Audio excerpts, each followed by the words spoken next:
وما خلقنا السماوات والارض وما بينهما لاعبین، ہم نے زمین و آسمان اور جو کچھ ان کے درمیان ہے یہ کھیل کے لیے پیدا نہیں کیا. ما خلقناہما الا بالحق، زمین و آسمان کی پیدائش کسی مقصد کے تحت ہوئی. ولکن اکثرهم لا يعلمون، لیکن اکثر لوگ اس حقیقت سے ناواقف ہیں. لیکن اکثر لوگ آپ دیکھیں ان کا آپ کانفیڈنس لیول دیکھیں، آپ جس سے بھی پوچھیں نا وہ کہے گا جی بنو پتہ ہے سب کچھ.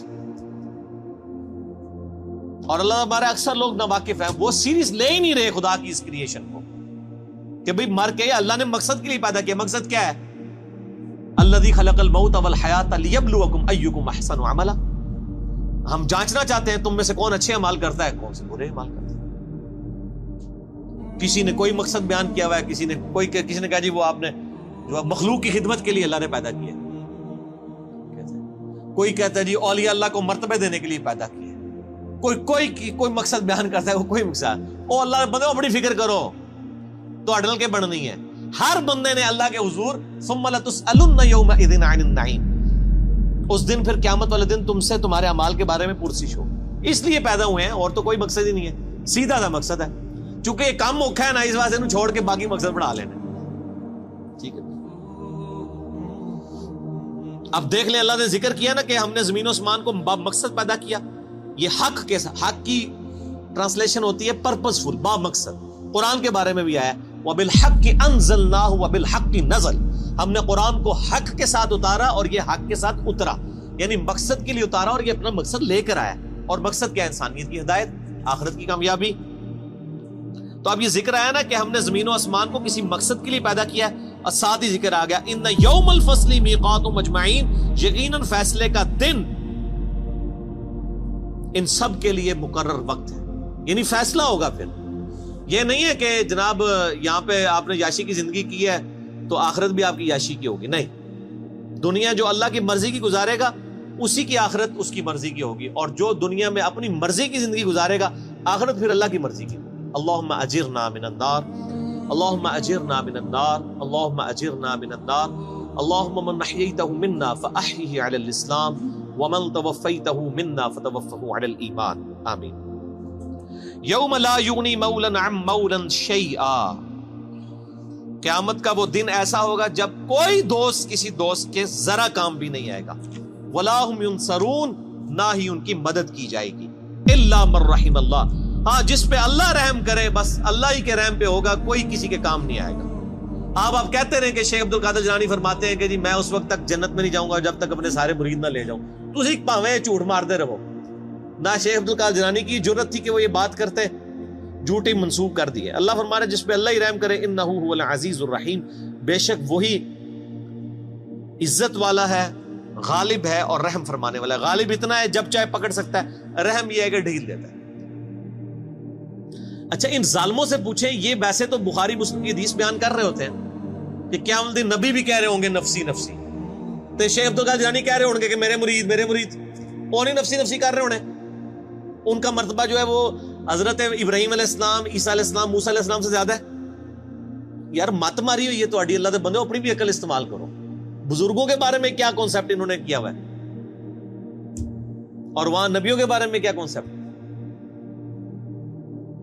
یہ بڑا خطرناک معاملہ ہے. بخاری مسلم دونوں میں حدیث ہے اے میری بیٹی فاطمہ، اس بات پہ نہ اکڑنا کہ تم اللہ کی نبی کی بیٹی ہو، اگر اللہ نے پکڑ لیا میں تمہارے کچھ کام نہیں. اب اور آپ کو کس طریقے سے یقین نبی علیہ السلام دلائیں تو اب آپ مانیں گے کہ کوئی کسی کی وجہ سے کوئی دھونس کے ساتھ کسی کو جنت میں نہیں لے کے جا سکتا. شیخ عبد القادر جیلانی یا کسی بزرگ بابے کا مرتبہ جس کو آپ سمجھتے ہیں حضرت فاطمہ کے برابر ہو سکتا ہے، حضرت فاطمہ کی جوتیوں کے برابر بھی نہیں ہو سکتا.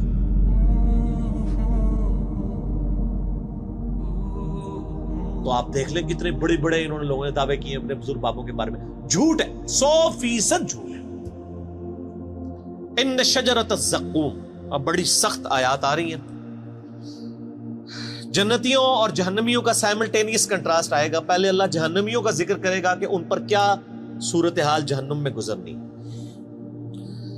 بے شک زقوم کا درخت ایک کڑوا درخت، طعام الاثیم گناہگاروں کی خوراک ہوگا. کالمہل یغلی فی البطون، پگھلے تانبے کی مانند پیٹوں میں جوش مارے گا. یعنی وہ کڑوا درخت کھانے کے بعد پیاس لگے گی ان کو، پھر پگھلا ہوا تانبے کی مانت پانی دیا جائے گا, وہ پیئیں گے تو ان کے پیٹ میں جوش مارے گا. کغلی الحمیم, اور وہ کھولتا ہوا پانی گرم جوش مارتا پانی ہوگا. خذوہ فاعدلوہ الی سواء الجحیم, اور اللہ کی طرف سے حکم ہوگا پکڑو اسے مجرم کو اور گھسیٹ کر دوزخ کے سینٹر میں جا کے اس کو پھینکو. ثم صبوا فوق رأسہ من عذاب الحمیم, اور پھر اس کے سر کے اوپر کھولتا ہوا پانی ڈالو عذاب دینے کے لیے. یہ میرے بھائی یہ طارق جمیل صاحب کا لیکچر بیان نہیں ہو رہا, یہ قرآن بیان ہو رہا ہے. ذق انک انت العزیز الکریم, اللہ تعالیٰ فرمائے گا چک, تو بڑی عزت والا اور بڑی جو ہے وہ کرامت والا ہے. یہ تنزیہ جملہ اللہ کی طرف سے بولا جائے گا کہ دنیا میں تو نے بڑے دعوے کیے ہوئے تھے نا کہ میں جناب کر دیا گا, میں کر دیا گا, تو بڑی عزت والا ہے نا, دیکھ تیری عزت افزائی میں کر رہا ہوں, تیرے سر کے اوپر کھولتا ہوا پانی ڈالا جائے گا. اللہم اجرنا من النار, اللہم اجرنا من النار. ان ھذا ما کنتم بہ تمترون, یہ ہے وہ چیز جس کے بارے میں تم شک میں مبتلا ہو, یقین نہیں تمہیں آ رہا کہ ایسا ہوگا, تو کہتے جی اینڈ تے چھاڑ ہی دینا اللہ نے, بس ایویں تھوڑی تمکی شمکی ہوئے گی بس. یہ یہودیوں کا عقیدہ تھا, ان کو میں نے پھکی دنیا میں دی ہوئی ہے کہ آپ, وہ کہتے ہیں اللہ بڑا غفور رحیم ہے. ماں دیکھو, ماں کوئی دوزخ میں پھینک سکتی کسی بچے کو, اللہ تعالیٰ کیسے پھینکے گا؟ میں کہتا ہوں جی آخرت تو کسی نے نہیں دیکھی, میں آپ کو ویڈیو نہیں دکھا سکتا, قرآن تو موجود ہے نا, یہی پڑھ کے دیکھ لو. یہ کون ہے, یہ قرآن کس نے نازل کیا ہے؟ یہ جو آیات پڑھ رہی میں نے گھر بنائی ہیں جن کے اندر یہ سارا ذکر آ رہا ہے. تو میں ان کو دنیا میں ایک مثال دیتا ہوں کہ آپ کہتے ہیں نا ماں نہیں یہ چاہے گی, تو میں آپ کو دنیا سے ایک مثال دیتا ہوں کہ آپ اور میں بھی کبھی نہیں چاہیں گے کہ آپ کا کوئی دشمن ہو, اس کے 4-5 چھوٹے چھوٹے بچے ہوں, اور آپ اس کی دشمنی میں اس لیول پہ جائیں کہ آپ اس دشمن کی بیوی کو مار دیں. آپ کہیں گے نہیں یار اس کا کیا قصور ہے, اس کے بچوں کا کیا قصور ہے, رحم کھائیں گے نا کہ یار اس کی ماں مر گئی بچوں کی, ان بچوں کو بیوہ, جب یہ بچے جو ہیں وہ یتیم ہو جائیں گے تو جو ماں کے بغیر رہیں گے, اور نئی جب ستیلی ماں آئے گی ان کے ساتھ کیا سلوک کرے گی, ان کے مینٹل ماڈلز تک بدل جائیں گے. ترس کھائیں گے نا آپ اور میں, تو کھائیں گے نا. تو کیا اللہ تعالیٰ بھی ایسے لوگوں پہ ترس فرماتا ہے؟ کیا دنیا میں ہزاروں مائیں ایسی مر نہیں جاتی پریگنینسی کے دوران جن کے کئی چھوٹے چھوٹے بچے ہوتے ہیں؟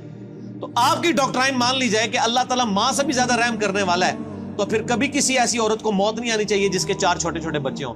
پھکی تو آڈے سارے بزرگوں کی کتاباں فارغ جے, میں تو پریکٹیکل مثال دے رہا ہوں. بتائیں مجھے ماں سے زیادہ پیار کرتا ہے جی, کس نے دوزخ میں پھینکے گا؟ وہ دنیا میں وہ کر رہا ہے آپ کے ساتھ, ہزاروں عورتیں مار رہا ہے جن کے چھوٹے چھوٹے بچے ہیں. اب رحم کدھر گیا؟ آپ نے رحم کا کیا کانسیپٹ سمجھا ہوا ہے؟ وہ ایک بوڑھی دادی اماں ہے جو پسیج جائے گی, اور رحم فرمانے والا ہے میرے بھائیوں ان پر جو واقعی اس کی طرف رجوع لائیں. وہ ابو جہل کے اوپر رحم فرمانے والا نہیں ہے, وہ فرعون کے اوپر رحم فرمانے والا نہیں ہے, نبیوں کے ماننے والوں پر رحم فرمانے والا. ورنہ میں نے آپ کو پریکٹیکل مثال دے دی ہے, آپ کو آخرت کی ویڈیو میں دنیا میں دکھا رہا ہوں کہ دنیا میں ہزاروں ایسی مائیں مر رہی ہیں جن کے 5-5 6-6 چھوٹے چھوٹے بچے ہیں. اللہ تعالیٰ ان پہ کوئی رحم نہیں فرماتا کہ چلو یار بچے تھوڑے بڑے ہی ہو جائیں. تو یہ چیز اللہ نے دنیا میں دکھائی ہے اس لیے تاکہ آپ کو یقین آ جائے کہ اللہ تعالیٰ پسیج نہیں جاتا. ٹکوسلے تھے مثالیں بیان کرنی ہے بند کرو, ٹھیک ہوگا جی. اللہ تعالیٰ فرما رہا ہے ان ھذا ما کنتم بہ تمترون, یہ وہ تھا جس کو دنیا میں تم شک کرتے تھے. کیا شک کیا کرتے تھے؟ یا اللہ جو کچھ بھی ہے تیرے بابو کی امت سے بخشے جائیں گے. اب سائملٹینیس کنٹراسٹ ان المتقین فی مقام امین, بے شک پرہیزگار امن کی جگہ میں ہوں گے. فی جنات و عیون, اللہ کی طرف سے باغوں میں اور چشموں میں. یلبسون من سندس و استبرق متقابلین, وہ باریک لباس پہنے ہوئے ہوں گے اور دبیس ریشم کا آمنے سامنے بیٹھے ہوں گے. یعنی ان کا جو لباس ہے جس طرح آج کل بھی ہوتا ہے, وہ کیٹی کی شلوار ہوتی ہے, اوپر ململ کا کرتا ہوتا ہے. اللہ فرماتا ہے موٹی ریشم کی ان کی یعنی تہمد ہوگی یا شلوار ہوگی یا پینٹ کوئی بھی ہوگی, اور اوپر کرتے ان کے باریک لباس ہو. کذالک, اور یوں ہی وزوجناہم بحور عین, ہم ان کو بیاہ دیں گے موٹی آنکھوں والی حوروں کے ساتھ. اب یہ حوروں کی ڈیٹیل کے لیے آپ طارق جمیل صاحب کے لیکچر دیکھیں. جو جس چیز کا ایکسپرٹ ہے اس کی طرف ریفر کرنا چاہیے. ادھر ہیں وہ ایکسپرٹ, وہ آپ دیکھیں. یدعون فیہا بکل فاکہۃ آمنین, اور وہ منگوا لیا کریں گے ہر قسم کا پھل اطمینان سے, جو ان کی خواہش ہوگی اللہ تعالیٰ ان کے سامنے رکھے. لا یذوقون فیہا الموت الا الموتۃ الاولی, وہ نہیں چکھیں گے وہاں پر موت کا ذائقہ بجز اس موت کے جو وہ دنیا میں چکھ چکے, بس ایک ہی موت. اچھا میں جنت کی آیات سے نا اس طرح ہی گزر جاتا ہوں نا, تو لوگ کہتے ہیں جنت لیکچر دو, جنت لیکچر. یار جنت لیکچر تو اتنا کچھ ہے, وہ آپ وہی پڑھ لیں. آپ بخاری مسلم میں جنت کا چیپٹر پڑھ لیں, مشکات کی 30 جلد میں جنت کا چیپٹر پڑھ لیں, ٹھیک ہے جی. اور یہ ساری چیزیں کرنے سے, یہ تو اسی طریقے سے کہ آپ بریانی کے فضائل بیان کرنا شروع کر دیں, بریانی تک پہنچنے کے لیے بھی تو ایک ایفرٹ کی ضرورت ہے نا. تو وہ سب کو پتا ہے دنیا میں, میرا خیال ہے جنت کے بارے میں تو سب کو ہی پتا ہے, دوزخ کے بارے میں لوگوں نے انڈر ایسٹیمیٹ کی. تو جس چیز کی ضرورت ہے وہی کریں, اور یہی صحابہ کا طریقہ بھی ہے.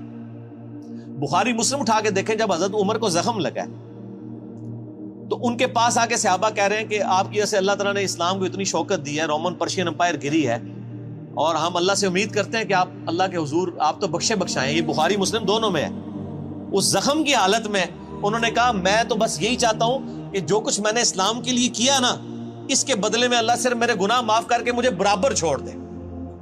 جنت تو چھوڑ دو, بس مجھے برابر کر دے کہ میرے گناہ اور نیکیاں برابر ہو گئی ہیں, میں بریک ایون پوائنٹ پہ آ گیا ہوں. جنت کی بات تو حضرت عمر نے بھی نہیں کی ہے مرتے وقت, حالانکہ اس وقت ضرورت تھی کہ وہ جنت کی بات کرتا ہے کہ میں سیدھے ہی جنت ہی چلے آ جاؤ, اور جنت کی گارنٹی بھی ملی ہوئی تھی. یہ باتیں نہیں کسی کو یاد. جب ہم یہ باتیں کرتے ہیں ہمیں کہتے ہیں جی کڑوی کڑوی باتیں ہر وقت کرتا ہے. تو حضرت عمر بھی کڑوی کڑوی باتیں کرتے تھے, حالانکہ وہ تو موت کے وقت تھے, اس ٹائم تو ضرورت تھی وہ جنت کی باتیں کرتے. انہوں نے کہا بس مجھے اللہ برابر ہی چھوڑ لینا, اتنا ہی کافی میرے. او بھائی عقل نہ ہوئے تھے موجے ہی موجاں, اور عقل ہوئے تھے سوچے ہی سوچا. جسے عقل ہو اس کو سوچ ہوتی ہے. حضرت عمر کو عقل تھی, آپ کو عقل نہیں, آپ کے بزرگوں کو, آپ کے واعظین کو, آپ کے علماء کو عقل نہیں ہے, اس لیے وہ آپ کو میٹھی لوریاں دیتے ہیں. ٹھیک ہے مست رہو, ٹھیک ہے, انہوں نال ہی ہوگے کیا عمل داڑے, ٹھیک ہے. وہ ہمارے ساتھ لوگ بات کر رہے ہوتے ہیں نا, نہیں یزید نو برا نہ کرو, ہم کہتے ہیں جی ٹھیک ہے اللہ آپ کا حشر یزید کے ساتھ کرے. نہیں, اگر ایڈی کانفیڈنٹ ہو تو منگیا کرو دعا کہ یزید اور اس کے خاندان کے ساتھ ہمارا حشر ہو. ہم کہتے ہیں حسین اور اس کے خاندان مولا علی کے ساتھ ہمارا حشر ہو. ہم تو کانفیڈنٹ ہیں, آپ میں اعتماد نہیں ہے.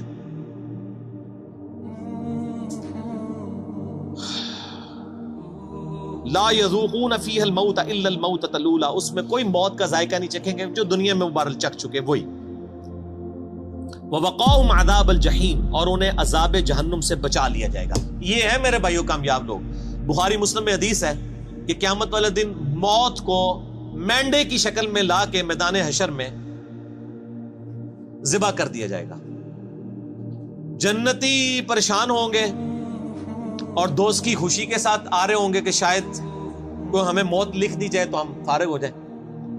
موت کو ذبح کیا جائے گا اور اللہ تعالیٰ کہے گا کہ جنتیوں کے لیے خوشخبری ہے کہ اب کبھی موت نہیں آئے گی, موت ہم نے ختم کر دی. اور جہنمیوں کے لیے یہ بری خبر ہے کہ موت ہمیشہ کے لیے ختم ہو گئی ہے, اب تمہیں اسی عذاب میں ہی رہنا ہے, موت مانگنے سے بھی موت نہیں ہے. جنتیوں کے لیے موت کا ختم ہونا خوشخبری, اور جہنمیوں دوستیوں کے لیے سب سے بری خبر. اللہم اجرنا من النار, اللہم اجرنا من النار, اللہم اجرنا من النار, آمین. فضلا من ربک, یہ تمہارے رب کا فضل ہوگا جس کو یعنی دوزخ کی آگ سے بچا لیا گیا. ذالک هو الفوز العظیم, یہ ہے سب سے بڑی کامیابی. دنیا کی کوئی کامیابی بڑی کامیابی نہیں. اور میرے بھائی دنیا میں کھرب پتی آدمی کو بھی وہی 6 فٹ 7 فٹ کی قبر ملنی ہے, وہ بھی پتہ نہیں ملنی بھی ہے کہ نہیں, اور وہی 3 کپڑوں کا کفن ملنا ہے. جو ایک غریب لاوارث لاش کو, فٹ پاتھ پہ مرنے والی کو, وہی ایک جگہ سے ہی کفن خریدا جاتا ہے. یہ نہیں ہوتا کہ اس کے لیے کوئی اسپیشل لٹھا آتا ہے, وہ بنے بنائے کفن مل رہے ہیں, سب کو برابر ہی ملتے ہیں. فَإِنَّمَا يَسَّرْنَاهُ بِلِسَانِكَ لَعَلَّهُمْ يَتَذَكَّرُونَ, اے نبی الاسلام ہم نے اس قرآن کو آپ کی زبان پر آسان کر دیا ہے تاکہ لوگ نصیحت قبول کریں. یعنی آپ کی اپنی مادری لینگویج عربی میں ہی قرآن نازل ہوا ہے, آسان ہے. بے شک مولوی کہتے رہے قرآن بڑا مشکل ہے, نہ پڑھیو ڈائریکٹ گمراہ ہو جاؤ گے, لیکن اے نبی آسان ہی ہے. فَارْتَقِبْ إِنَّهُمْ مُرْتَقِبُونَ, تو اے نبی آپ انتظار کیجئے, جو بات قبول نہیں کر رہے حق ان کے مقابلے پہ اب آپ انتظار کیجئے. فَارْتَقِبْ إِنَّهُمْ مُرْتَقِبُونَ, یقیناً وہ بھی ایک انتظار میں ہے, اور وہ انتظار یہ ہے کہ جب ان پہ موت آئے گی عذاب چکھیں گے پھر لگ پتا جائے گا. یہ اصل میں کہا جا رہا ہے. تو یہ میٹھی میٹھی باتیں ہیں, دیکھ لیں. تو قرآن نہیں پڑھا ہوا تو میٹھی میٹھی باتیں ہیں, اور قرآن پڑھا ہوا ہے تو بخاری کی حدیث ہے, نبی علیہ السلام ایک چوراہے سے گزرے, کچھ صحابہ ہنس رہے تھے, آپ نے فرمایا جو کچھ میں جانتا ہوں وہ تم جانتے ہوتے تو بہت کم ہنستے, زیادہ رویا ہی کرتے. ٹھیک ہو گیا. سورہ الدخان ختم ہوئی. اگلی دفعہ انشاءاللہ سورۃ الجاثیہ.